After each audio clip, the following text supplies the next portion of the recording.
আসসালামু আলাইকুম। সুপ্রিয় কৃষিকাজে নিয়োজিত বন্ধুরা, আজকে আমি আপনাদের সামনে কথা বলবো সিনজেন্টা কোম্পানির আলিকা, যেটা আপনার 24.7 জেড-সি, থায়ামেথক্সাম এবং ল্যামডা সাইহ্যালোথিন এই গ্রুপের। এটা সাধারণত সিনজেন্টা কোম্পানির স্বয়ং এই প্রোডাক্টটা তারা সেল করতে আগ্রহী কম থাকে, কারণ এই একটা ওষুধের মধ্যে আপনার ভলিউম ফ্লেক্সি এবং ক্যারাটে এগুলোর উপাদান দেওয়া থাকে। তাছাড়াও আপনাদের বহুল পরিচিত ভিট্টাকো, যা আপনার প্রতিটা ফসলে দেয়া হয়, কম বেশি সকলেই জানে, সেই ভিট্টাকোর উপাদানও এই আলিকার মধ্যে দেওয়া। অর্থাৎ এই আলিকা একটি কম্বাইন্ড, প্রতিটা ফসলের জন্য খুব সুরক্ষা। ছত্রাকনাশক বলেন, যে কোনো পোকপাকারি বলেন, মাছি পোকা বলেন, খুব কার্যকারী। এটা আপনার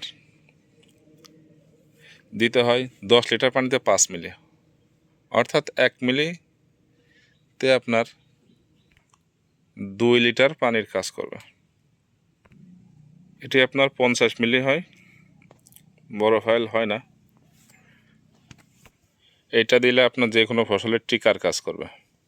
শিশুদের টিকার জন্য যে টিকা দেওয়া হয় না, তাদের রোগ প্রতিরোধ ক্ষমতা বাড়ার জন্য, ঠিক তেমনি আলিকা দিলে আপনার অন্যান্য ওষুধ দেওয়া লাগবে না। শুধু একটা যদি আপনি রেগুলার দেন না, প্রতি 15 দিন কি 1 মাস পর পর, তাহলে দেখবেন আপনার যে কোনো ফসলই বলেন খুব গ্রোথ ভালো হবে, রোগ প্রতিরোধ ক্ষমতা বাড়বে এবং আপনার মুখে হাসি ফুটবে ইনশাল্লাহ। বিশেষ করে যারা বাণিজ্যিকভাবে টমেটো চাষ করেন, তাদের জন্য এই ওষুধটা খুবই খুবই খুবই গুরুত্বপূর্ণ। কারণ আপনারা সকলেই জানেন, টমেটোর এক ধরনের ভাইরাস আছে, লিফ মাইনার। এই ভাইরাসের জন্য টমেটোর চাষাবাদ খুবই ক্ষতিগ্রস্ত হয়।